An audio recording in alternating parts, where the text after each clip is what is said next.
Nobody warns you about the moment you realize your spouse is cheering for the illness. Not the cure, not the nurses, not the booklets they give you at the medical center with their staged hopeful phrasing. Not the therapists who talk about trusting your circle of care as though your circle of care hasn't already packed up mentally and started carving a path without you. I was 48 years old, sitting in a clinic wing in Houston, Texas, battling the grimmest war of my life, and the person who was meant to be in my corner had already quit. She just hadn't said it yet. Before we go further into the tale, let me know where you're tuning in from in the comments. And if you're new here, welcome to Dad's Raw Revenge. Claire and I had been married for 13 years. I loved Claire the way real men love, without limits, without keeping tally, without ever once making her feel like she had to earn it. I was her partner in the truest sense of that word. I showed up every day in every way that mattered. I built my whole life around making sure Claire Anderson felt special every single day. I thought that meant something to her. Turns out it just meant she had more time to make other plans. Looking back now, and I have had a lot of time to look back, I can see the flaws that were always there. Claire loved the life I built more than she loved me. She loved the retreats and the car and the way people looked at her when she walked into a room on my arm. She loved what Joe Anderson provided. Joe Anderson himself was, I suspect, always optional. What a fool I was. The diagnosis came on a Tuesday morning in February. Non-Hodgkin's lymphoma. My physician, Dr. Williams, a calm, steady man who had clearly delivered the sentence 1,000 times and still somehow made it feel personal, walked me through everything with the quiet efficiency of someone building a house in a hurricane. Chemotherapy, 6 cycles. I sat in that chair and I didn't hear half of what he said because all I could think about was Claire. I drove home, walked into our kitchen where she was making dinner, and I told her. Claire cried real tears. She held me right there at the kitchen counter in Katy, Texas, and she said, "We're going to fight this together, Joe. I'm not going anywhere." I believed her. That's almost funny to me now. We had a daughter, Amelia, 7 years old, with my eyes and Claire's smile. She was the best thing we had ever done together, the one thing in our marriage that was completely, undeniably real. 3 weeks into my diagnosis, Claire sat me down and told me she was sending Amelia to stay with her mother. She said it made sense, said the treatment would be hard and a 7-year-old didn't need to see that, said it was the sensible thing to do. I agreed. I thought she was protecting our daughter. She was clearing the house. Exactly 16 days after my diagnosis, Trevor showed up in our lives.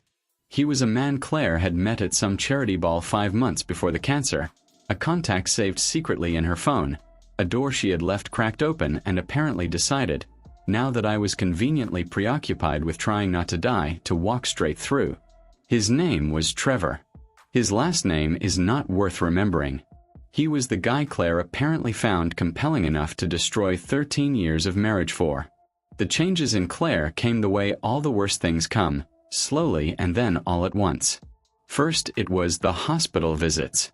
My treatment sessions ran every 3 weeks down at MD Anderson Cancer Center. And in the beginning, Claire came. Then she came late. Then she didn't come and texted instead. Stuck at a meeting, babe.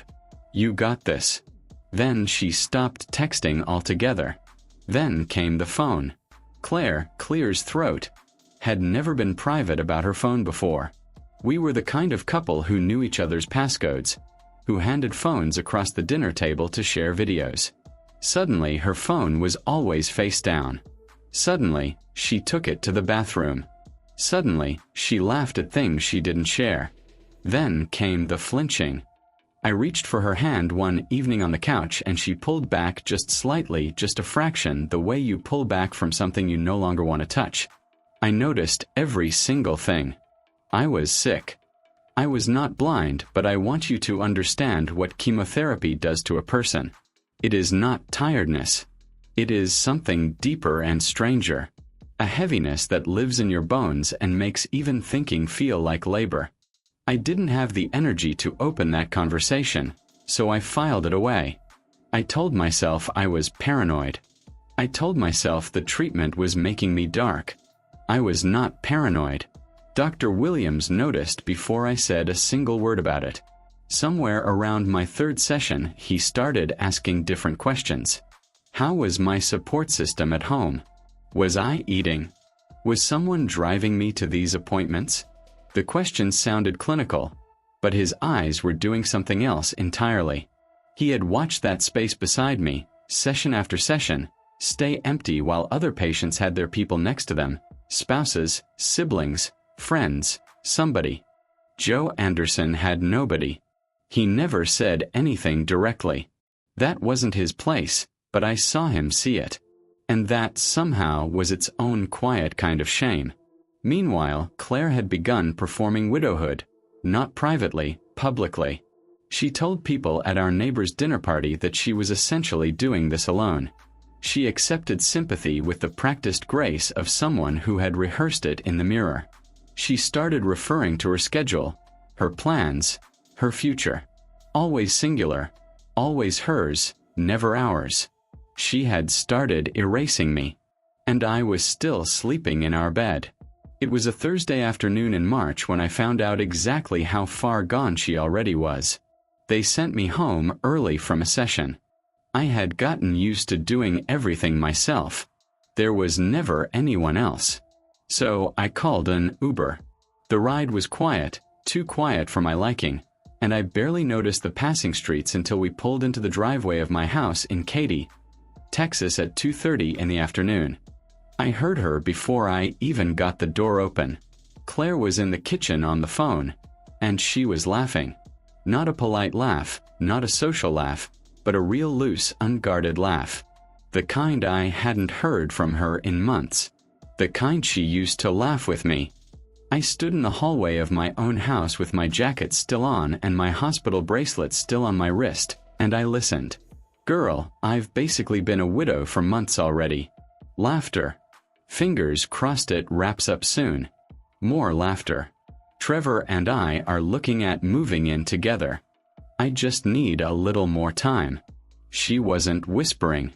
She had stopped caring enough to whisper. I stood there, a man with chemotherapy still moving through his blood, a man who had spent that morning being poked with needles, a man who had turned on the heated blanket for this woman for 13 years, and I listened to my wife say those words. Fingers crossed it wraps up soon. About her husband with cancer.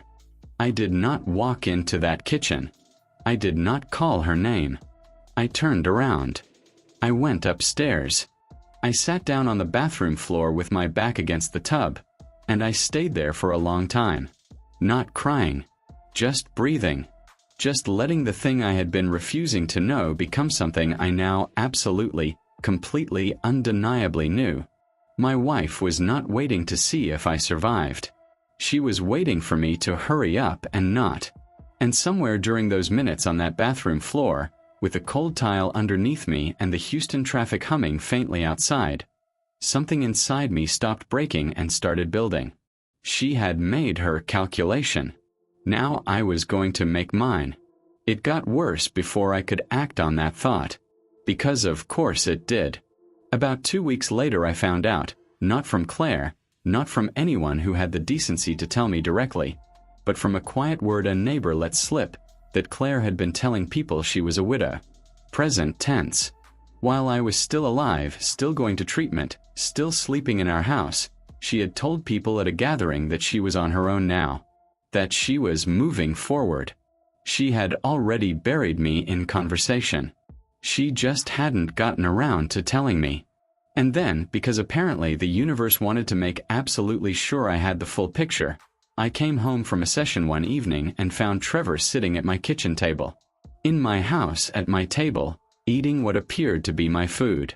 Claire stood by the kitchen counter with her arms folded, and the expression of someone who had been waiting for this exact moment and was mildly irritated it had taken this long to arrive. "Joe," she said, not "I'm sorry." Not "let me explain." Just my name. Like a period at the end of a sentence she had already finished writing.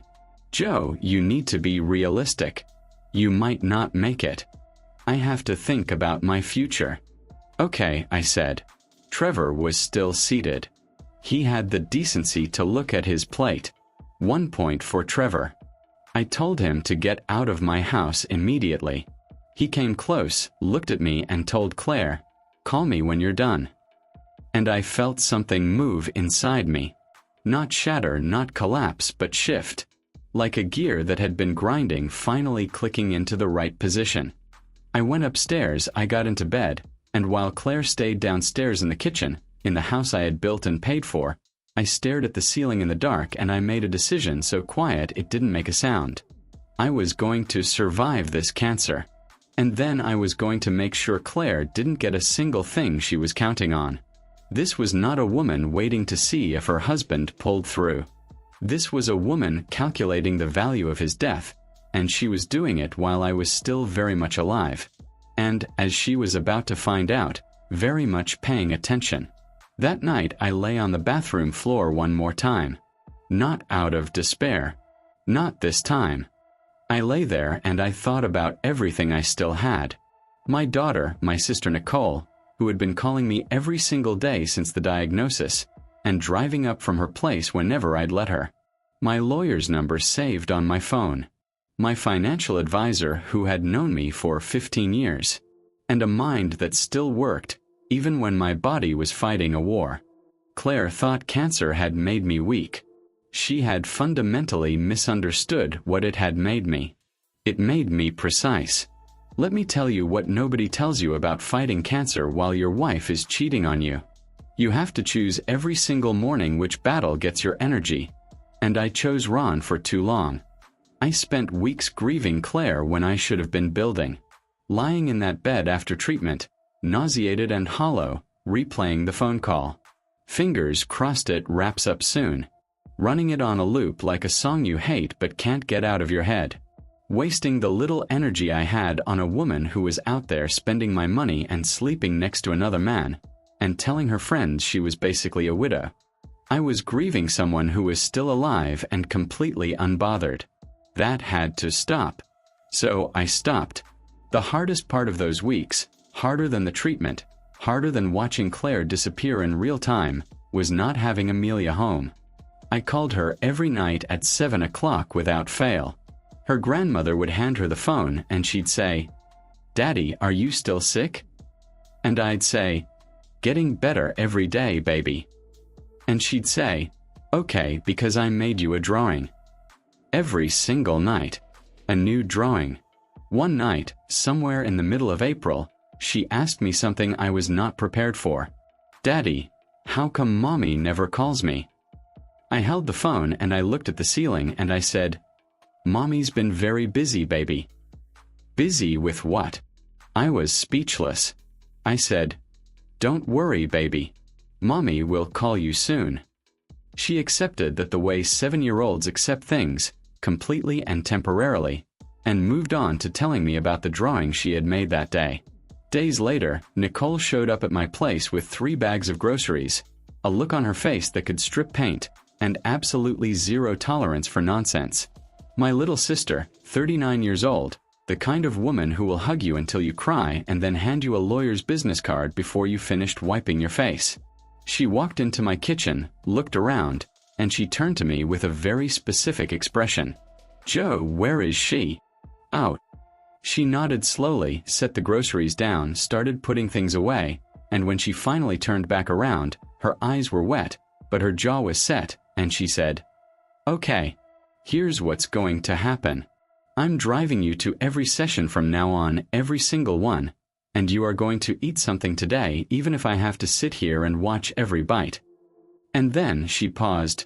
"You're going to tell me what you need, and we are going to get it done. All of it.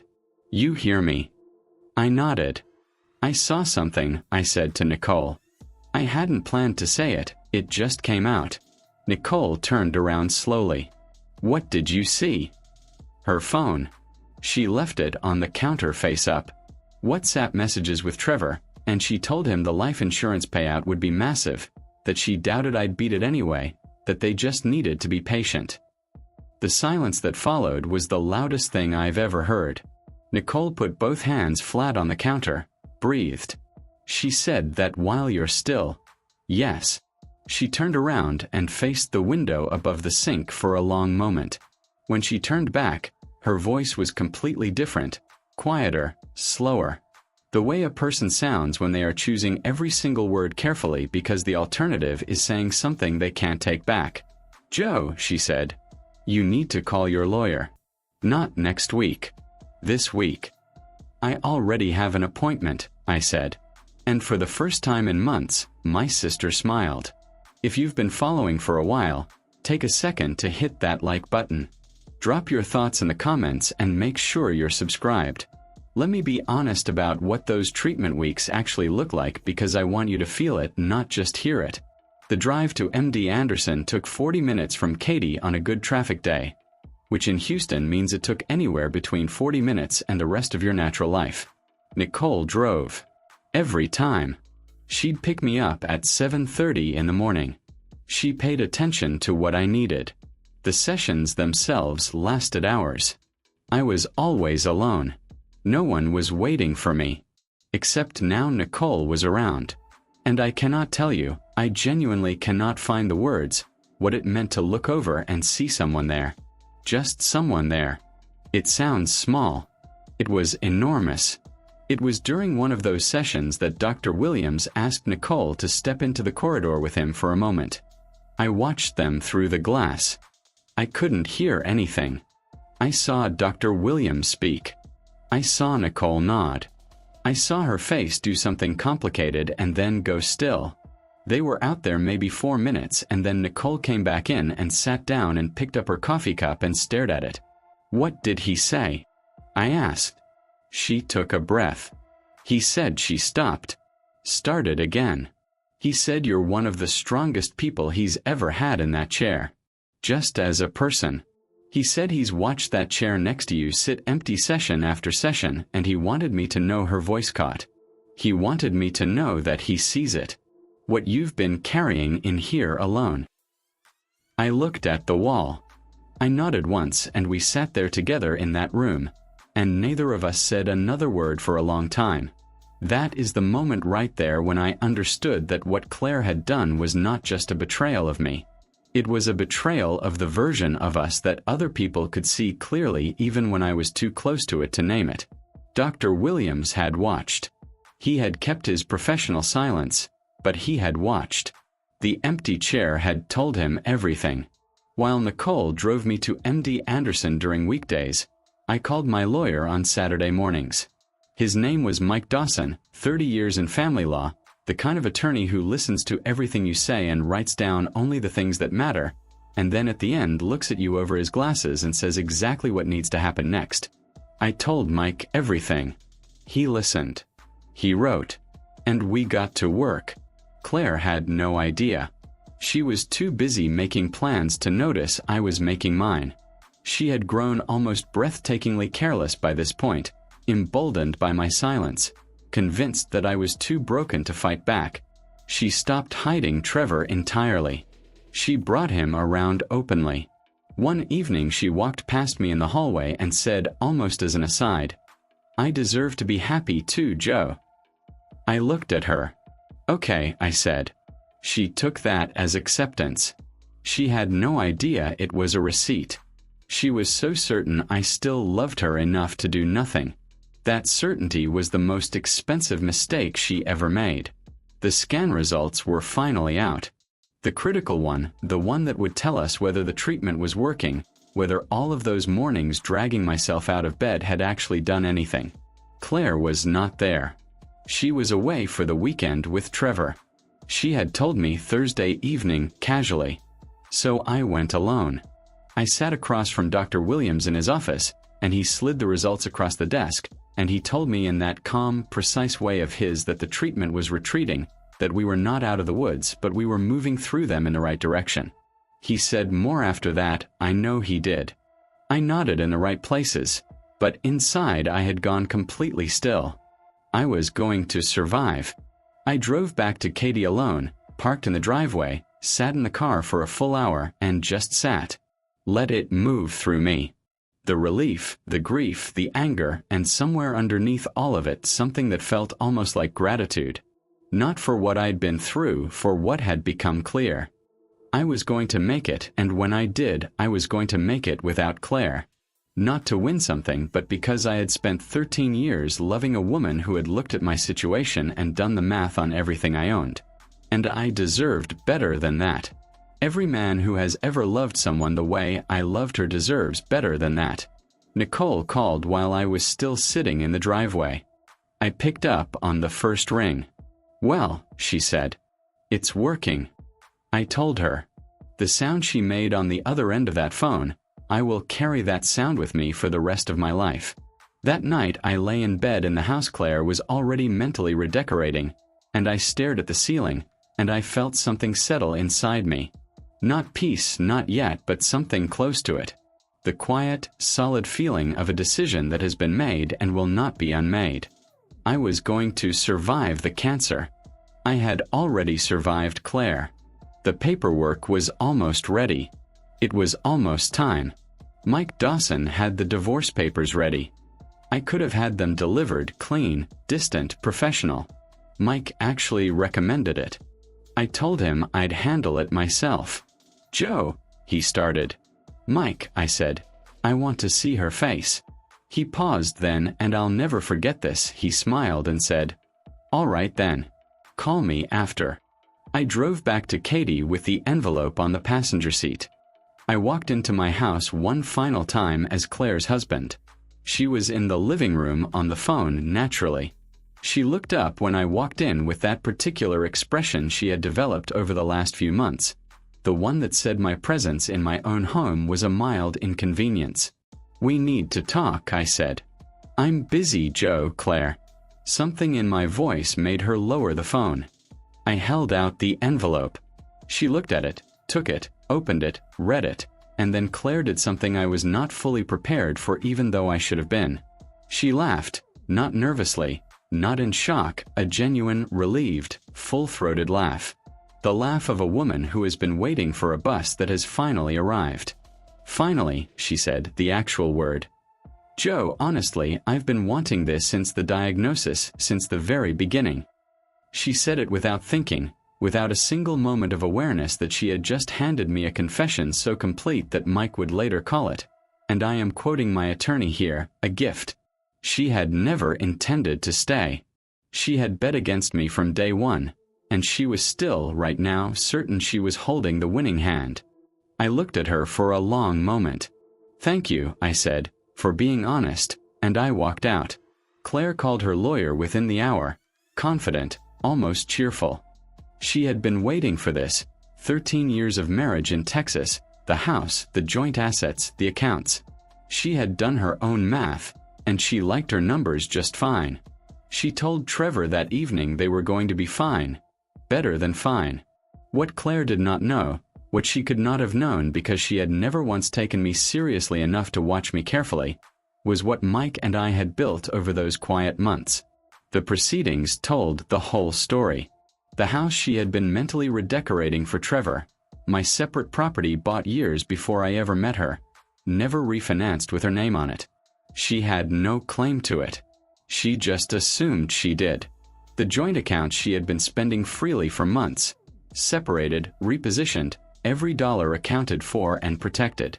The investments she had factored into her future, gone from her name entirely. And somewhere in those proceedings the full picture of Claire emerged.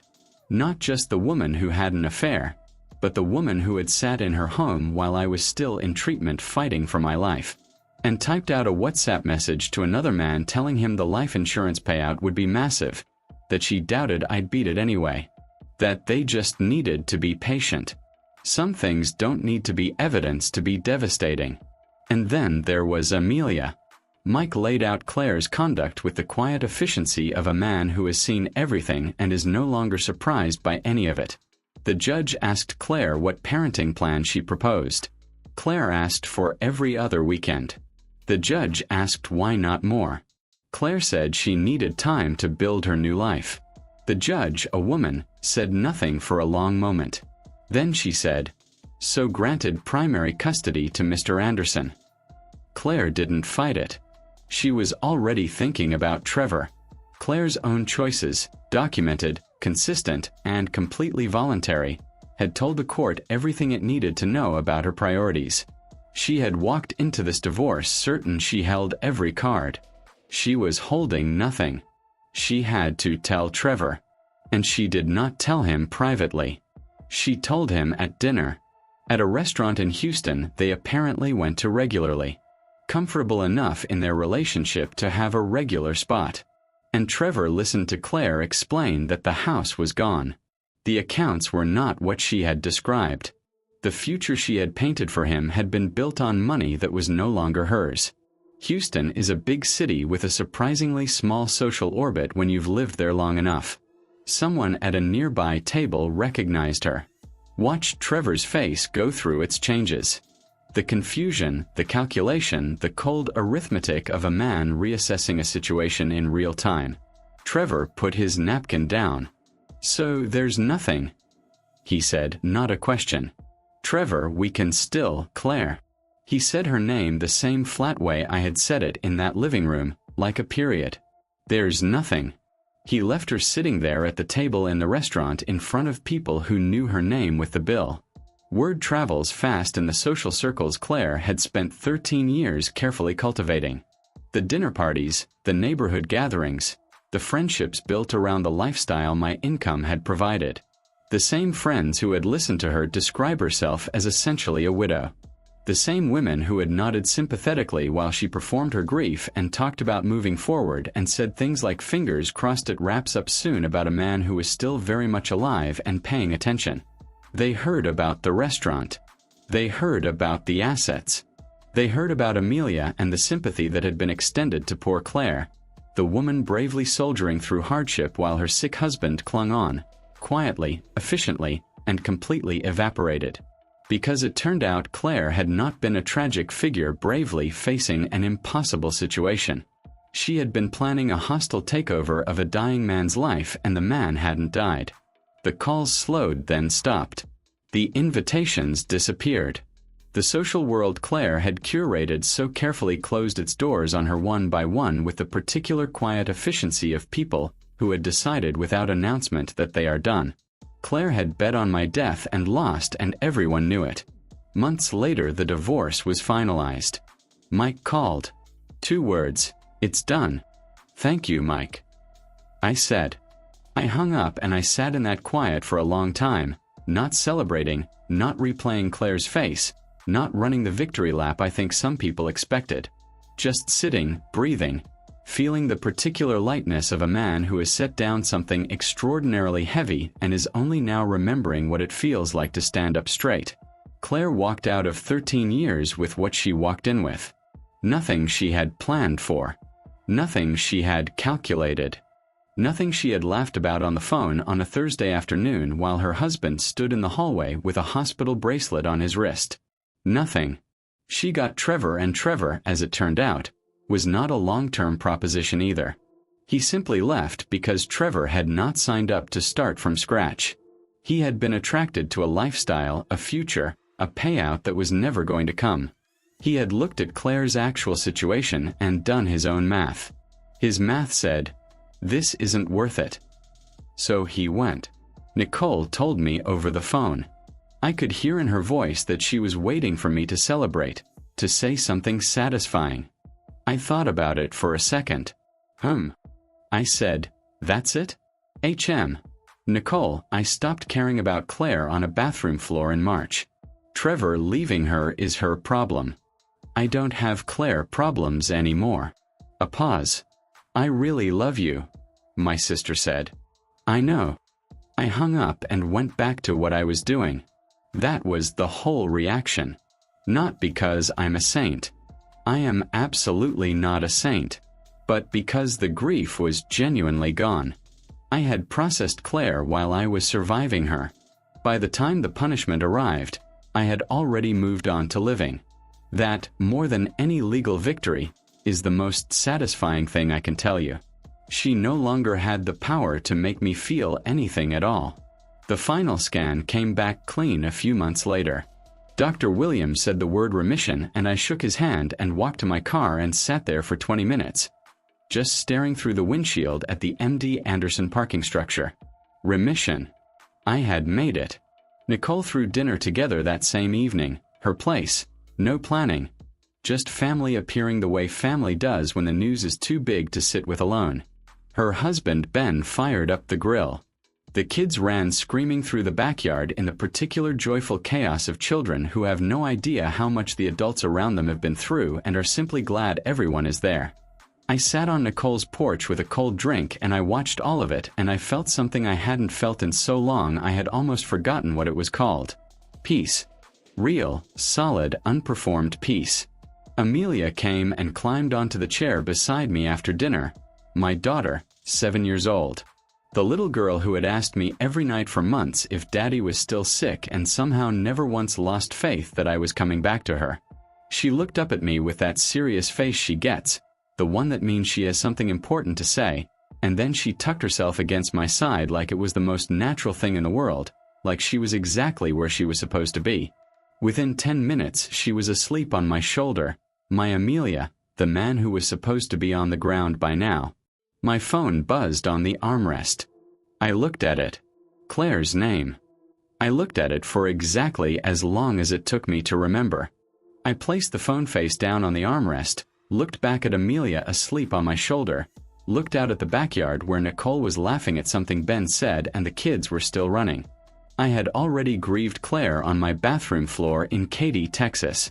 She was somewhere in the city tonight with nothing she planned for and no one she counted on, and I was here, alive, whole, unbothered, free, with my daughter asleep on my shoulder. I was busy living. Thank you for listening. If you enjoyed this story, hit that like button, subscribe, and drop your thoughts in the comments.